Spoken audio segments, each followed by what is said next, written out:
তো বক্তব্যের প্রারম্ভে বলেছি, মুদি দোকানে লেখা থাকে না, বাকি চাহিয়া লজ্জা দিবেন না, সময় চাহিয়া লজ্জা দেবেন না। পরবর্তী বক্তা। সমালোচনা করে যদি নাকি এমন কাজ করা হয় যে আসলে আমাদের আত্মঘাতী কাজ, যেমন আমি একটি কথা বলি, তারল্যের কথা বলেছেন অনেকে ব্যাংকে, যে তারল্য কমে গেছে একটা বিশেষ ব্যাংকে।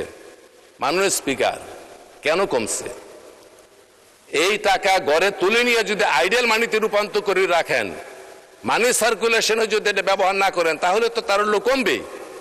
মব করে সেখানে ব্যাংকের সামনে উদ্দেশ্য প্রণোদিত মানুষকে আতঙ্ক সৃষ্টি করার জন্য মিছিল করা হবে, আবার এক লাইন সারি ধরে সেখান থেকে ব্যাংকের টাকা তোলা হবে। কারা তুলতেছে? এত টাকা তোলার প্রয়োজন কি?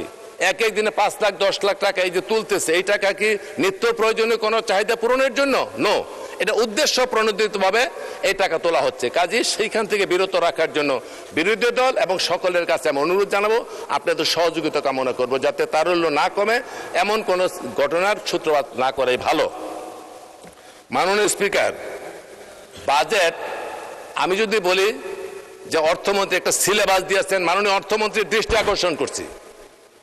আমি যদি বলি বাজেট এটা একটা সিলেবাস, পরীক্ষায় যেমন সিলেবাস ভালো হলে, প্রশ্ন ভালো হলে, উত্তর ভালো হলে রেজাল্ট ভালো হয়, পড়াশোনা না করে সিলেবাস নিয়ে দোষার কোনো প্রয়োজন নাই। সিলেবাস তো দিল, আমি যদি পড়াশোনা না করে রেজাল্ট খারাপ হবে, এই জন্য সিলেবাস যিনি দিয়েছেন তার দোষ নাই। অর্থমন্ত্রী বাজেট দিয়েছেন একটা অর্থনৈতিক সম্বলিত একটা সিলেবাস। এই সিলেবাসকে যৌথভাবে কার্যকরী করার জন্য বিরোধী দল এবং ট্রেজারি দল এবং জনগণের যৌথ প্রযোজনার মাধ্যমে আন্তরিকভাবে কাজ করতে হবে, তখনই বাজেট হবে। আরেকটি কথা বলি, কেউ রাগ করবেন না, আপনারা বাজেট নিয়ে শঙ্কিত এত প্রকাশ করছেন, লুট হবে, বাস্তবায়ন হবে কিনা, এত শঙ্কা আপনারা প্রকাশ করার কোনো প্রয়োজন নাই। কারণ কঠিন জিনিস, জান্নাতের টিকিট যারা দেওয়ার জন্য একটা ভোট দিলে জান্নাতে যাওয়া যায়, এত সহজ পদ্ধতি দিতে পারেন, তো বাজেট বাস্তবায়নের জন্য কেন উদ্যোগ গ্রহণ করতে পারবেন না? জান্নাতে যাওয়ার জন্য একটা ভোট দিলে যদি জান্নাতে যাওয়া যায়, এত কঠিন জিনিস যদি সহজ করতে পারেন, তো বাজেটটাকে সহজ করে বাস্তবায়নের জন্য একটা বুদ্ধি দেন না, উপদেশ দেন না, অসুবিধা নাই তো। আপনারা ছায়া বাজেট দিয়েছেন, খুব ধন্যবাদ। ছায়া হয়ে কাছেও থাকেন, কথা বলো না বলো ওগো বন্ধু, ছায়া হয়ে তবু পাশে রইব। এখন কথা না বললেও যদি কেউ ছায়া হয়ে থাকতে চায়, আন্তরিক হয়, আমরা তো কথা বলি, তাহলে আমাদের পাশে থাকেন। মাননীয় স্পিকার, সময় তো দিবেন না, 2-3 মিনিট দিয়ে আমি শেষ করে দিয়ে একটা গল্প বলে, বাজেট সম্বন্ধে কথা বলতে পারবো না, অনেকক্ষণ বলতে পারতাম, সুযোগ নাই।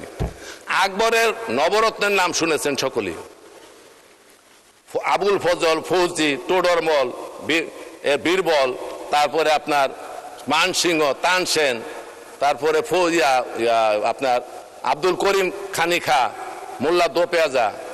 তো একবার আকবর বলতেছে দরবারে, এই বলেন তো দেখি আমার এই রাজ্যের মধ্যে রুগী বেশি না ডাক্তার বেশি?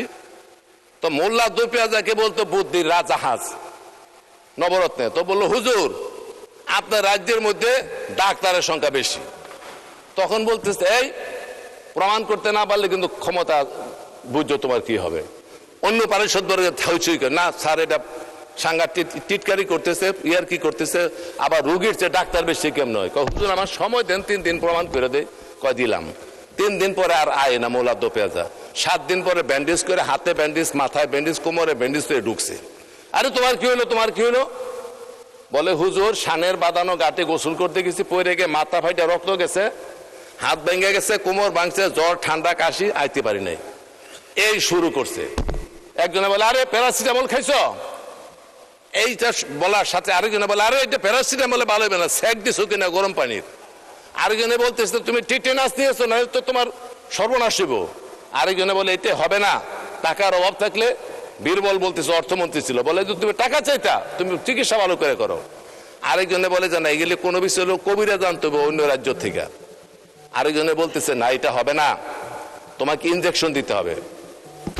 তখন করলো কি, সব ব্যান্ডেজ সব খুলে ফেলছে। তো এর কি, তুমি তো অসুস্থ মানুষ, কি হলো? কয় স্যার আমার কিচ্ছু হয় নাই। কয় তাহলে কি করলা? বলে, স্যার আমি 7 দিন আগে বলছিলাম যে আপনার রাজ্যের মধ্যে রুগীর চেয়ে ডাক্তার বেশি। আমি 1 লাখ রুগী হিসাবে ঢুকছি, আপনার 910 জনে আমার 9টা প্রেসক্রিপশন দিচ্ছে আপনার সামনে। চিন্তা করে দেখেন, রুগী বেশি না ডাক্তার বেশি? তো এইখানে কিন্তু এই রুগীর চেয়ে ডাক্তার বেশি হয়ে গেছে। বাজেট দিছে, এই যে উপদেশ দিতেছে, সারাদিন উপদেশ দেয়, খালি সমালোচনা, খালি সমালোচনা। আরে পথ দেখান। রবীন্দ্রনাথ একটা কথা বলছিল যে উপদেশ দেওয়া সহজ, উপায় বলে দেওয়াই কঠিন। এই উপদেশ দেন, ভালো উপদেশ দেন, সুষ্ঠু উপদেশ দেন, বাজেট বাস্তবায়নের জন্য কোনো অসুবিধা হবে না ইনশাল্লাহ, এটা আমি মনে করি। কাজে বাজেট নিয়ে, অঙ্ক নিয়ে কথা বলতে গেলে 2-3 ঘন্টা লাগবে। আমার চেয়ে বিজ্ঞ লোক এনে সবাই, সেদিকে যাচ্ছি না। শুধু বলবো মানসিকতার উপর নির্ভর করবো বাংলাদেশ কোন দিকে চলবে। ধন্যবাদ মাননীয় সদস্য। মাননীয় স্পিকার, এই 2টা মিনিট সময় দেন না। সময় নাই। 2 মিনিট। ধন্যবাদ মাননীয় সদস্য। আমি তো বক্তব্যের প্রারম্ভে বলেছি, মুদি দোকানে লেখা থাকে না, বাকি চাহিয়া লজ্জা দিবেন না। সময় চাহিয়া লজ্জা দিবেন না। পরবর্তী বক্তা।